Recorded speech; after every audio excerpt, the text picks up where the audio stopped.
Crescent Isle may be curved, but here are 7 PvP and PvE tips that help curb the curve and conquer Crescent Isle.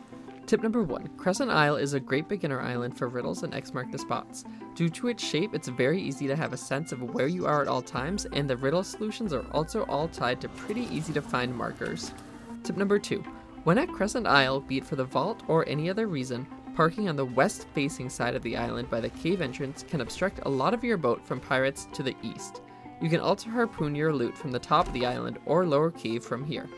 Tip number 3. If you just completed the vault, don't feel like you need to move your loot far out. With a boat in the right spot on the west side of the island, you can harpoon loot from a rock right by the vault door opening.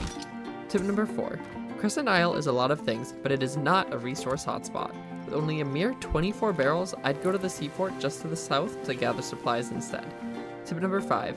If you know or think a crew may be doing the vault, get the sneak on them by dropping from the hole in the upper section of the island to the lower section, where the vault is. There's usually a keg in this section of the cave too that you can use to keg a ship or surprise some vault goers. Tip number 6. The cave system through the island is really small, with one area being a dead end but pretty visible from the large east-facing opening. Lure pirates in from the seas with a reaper's chest, buried treasure, or valuable loot to set up the perfect trap. Tip number 7. Lastly, after all of your kegging and vaulting, it's naturally time to fish. Don't waste your time trying to fish for pondies, as the pond here is too small. Instead, check out a spot by the northwest side of the island for isle hoppers, plentyfish, and of course, splashtails. With these tips, you should be able to dominate next time your adventure brings you to Crescent Isle.